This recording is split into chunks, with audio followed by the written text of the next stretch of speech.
사도 바울은 디모데가 주의 몸된 교회를 섬기면서 끝까지 지키고 놓치지 말아야 될 믿음과 섬김의 자세에 대해서 오늘 말해주고 있습니다. 우리가 읽은 말씀의 그 14절 위에 보면 제목이 붙어 있죠. 인정받는 일꾼이다, 이렇게 붙어 있습니다. 즉 디모데가 하나님 앞에서 주의 몸된 교회를 섬기는 일꾼으로서 어떻게 인정받을 수 있느냐, 바로 믿음과 섬김의 자세가 무엇이어야 되는가라고 하는 것을 사도 바울은 디모데에게 말해주고 있다라고 하는 것이죠. 이렇게 사도 바울이 디모데에게 권면하는 것은 디모데가 바른 믿음과 섬김의 자세를 잃지 않아야 디모데가 섬기는 교회가 바로 서게 되고 성도들이 바른 신앙생활을 해 나아갈 수 있기 때문입니다. 리더가 어떤 모습으로 하나님 앞에 서느냐라고 하는 것이 바로 이끄는 사람들에게 그대로 영향을 미치기 때문이죠. 그렇다고 한다면 사도 바울이 디모데에게 알려준 그 믿음과 섬김의 자세가 무엇인지 궁금해집니다. 왜 그렇습니까? 저 목사인 개인적으로도 성도님들에게 저도 바른 믿음, 거룩한 영향력 미치기를 소망하기 때문에 사도 바울이 디모데에게 어떤 섬김과 믿음의 자세를 알려주었나라고 하는 것 당연히 알고 싶고 또 그것을 실천하는 자가 되고 싶지요. 또한 예수님을 믿는 우리들은 늘 하나님 앞에서 은혜 받은 것을 다른 사람들과 나누게 되어 있습니다. 또 교회에서 리더의 위치에 설 수도 있게 되는 거죠. 그럴 때 내가 어떤 믿음의 모범을 보이냐에 따라서 많은 성도님들이 영향을 받고 거기에서 거룩한 생활로 변해 나아가는 아름다운 역사가 나타나게 된다라고 하는 것입니다.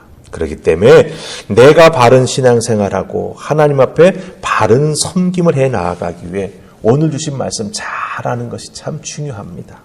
이 말씀 잘 붙잡고 나아가게 될 때 하나님 앞에 헌신하는 자가 되고 또 예배를 통해서 은혜 받는 자가 되고 더욱더 중요한 것은 하나님께 초점 맞추어서 하나님께만 영광 돌리는 우리가 될 수 있다라고 하는 거예요. 그렇게 될 때 하나님은 또한 교회를 통해서도 영광 받으시게 된다라고 하는 것이죠. 자, 그럼 사도 바울이 디모데에게 말하고 있는 믿음과 섬김의 자세는 무엇일까? 오늘 말씀 두 곳을 보면서 함께 은혜 나누기 원합니다. 자, 첫 번째는요, 우리 15절에 나와 있습니다. 15절 같이 읽으십시다. 자, 시작. 너는 진리의 말씀을 옳게 분별하며 부끄러울 것이 없는 일꾼으로 인정된 자로 자신을 하나님 앞에 드리기를 힘쓰라. 아멘. 자, 여기서 우리가 초점 맞추어야 될 것은 무엇이냐? 바로 일꾼이라고 하는 단어예요. 일꾼. 일꾼은 주인이 시키는 것을 감당해 나아가는 사람이지요. 그런데 이 일꾼은 그냥 일꾼이 되어서는 안 된다라고 말합니다.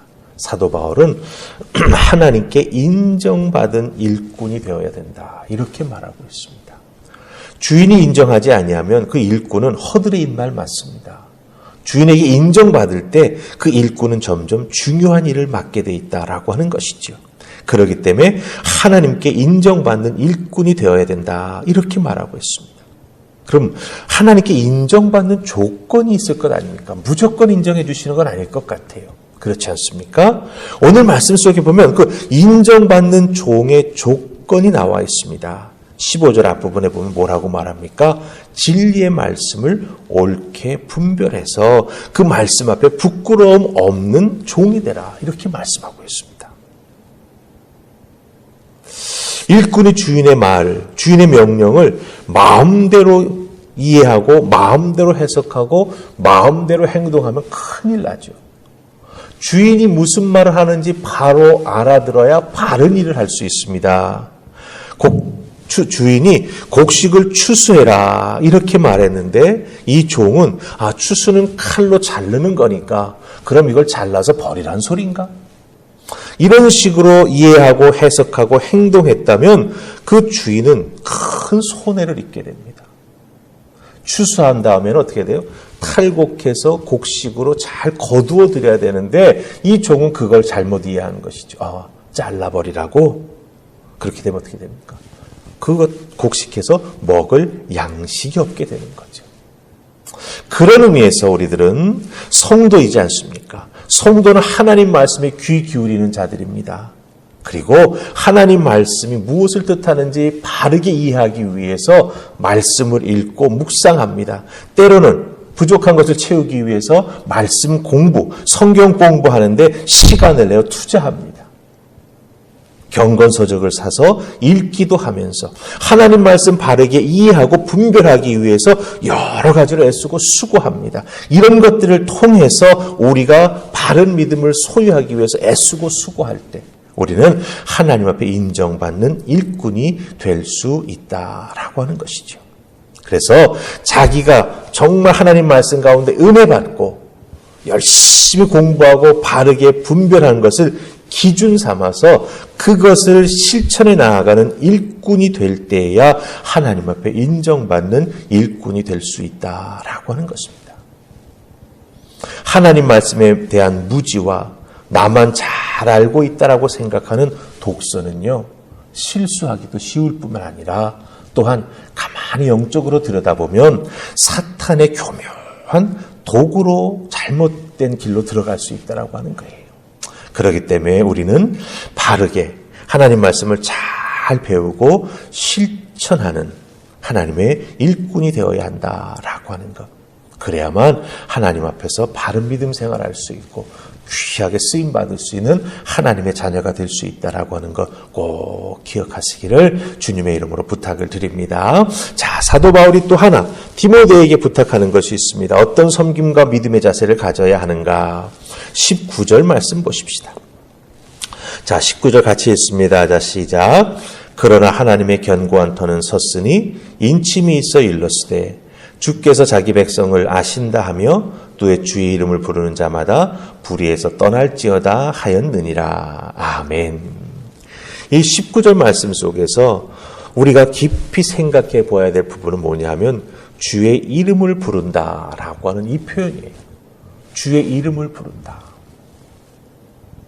누군가가 내 이름을 불러요. 그럼 거기에 대해서 듣고 대답하는 거죠. 이 부른다라고 하는 사전적 의미는 그런 뜻을 가지고 있습니다. 그런데 여기서 사용된, 성경에서 사용된 주의 이름을 부른다라고 할 때 이 부른다라고 하는 것은요,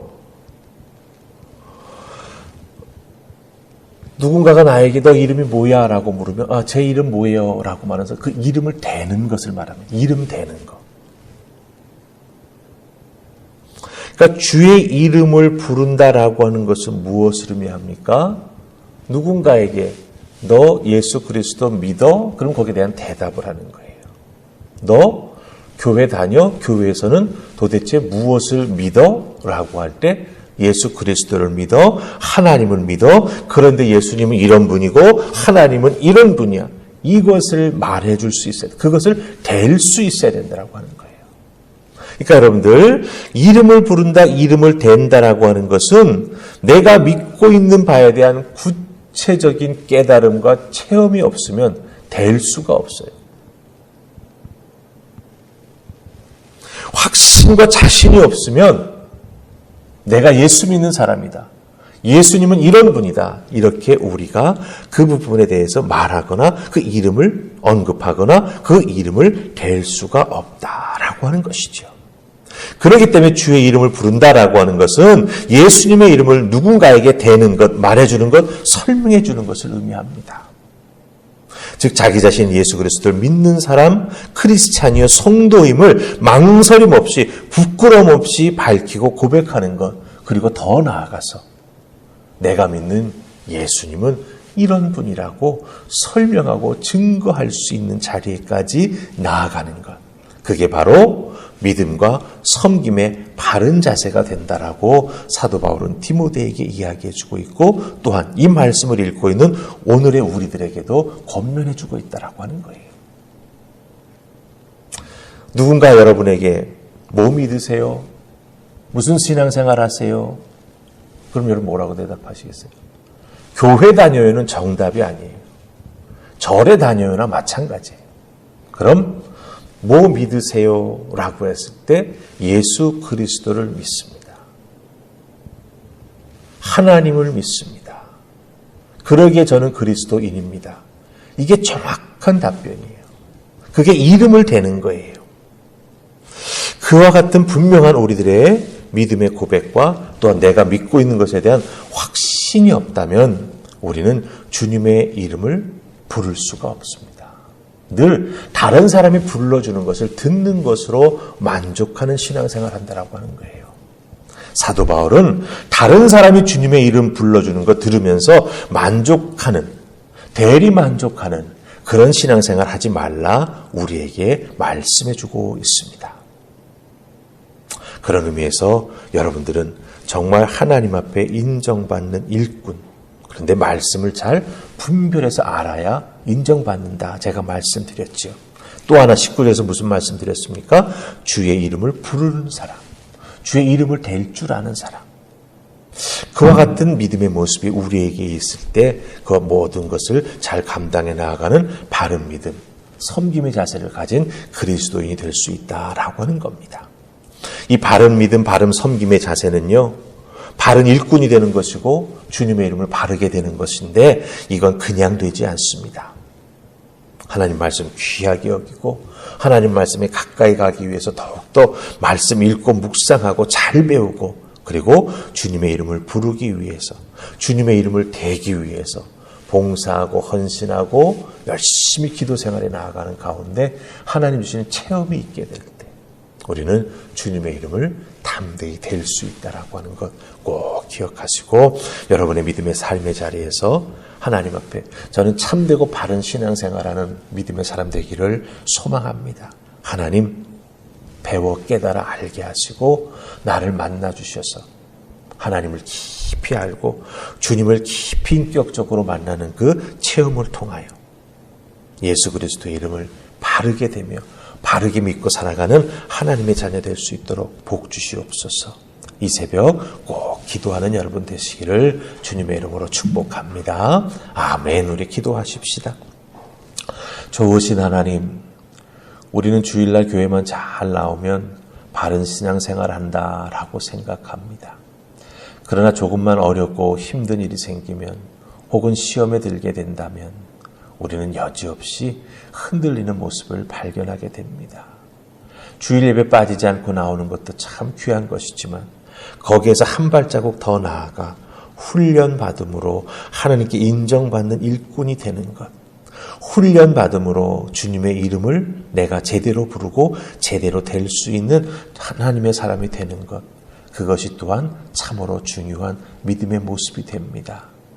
하나님, 이 하늘품 화평교회 속해 있는 모든 믿음의 식구들, 하나님을 예배하는 자, 그 귀한 자의 모습에서 한 걸음 더 나아가 하나님 앞에 바른 신앙생활에 나아가며 또한 하나님 앞에 바르게 쓰임받는 믿음의 사람들, 하나님께서 맡겨주신 사명을 잘 감당해 나아가는 귀한 일꾼들 다 될 수 있도록 축복하여 주시옵소서. 그 길로 나아가기에 최선을 다하게 하시고 특별히 말씀과 동행하게 하시며 주님을 깊이 만나는 하늘의 은혜를 덧입는, 그래서 예수 그리스도의 흔적을 우리의 몸과 마음과 삶에 남기는 우리가 될 때 주의 이름을 바르게 될 줄 믿습니다.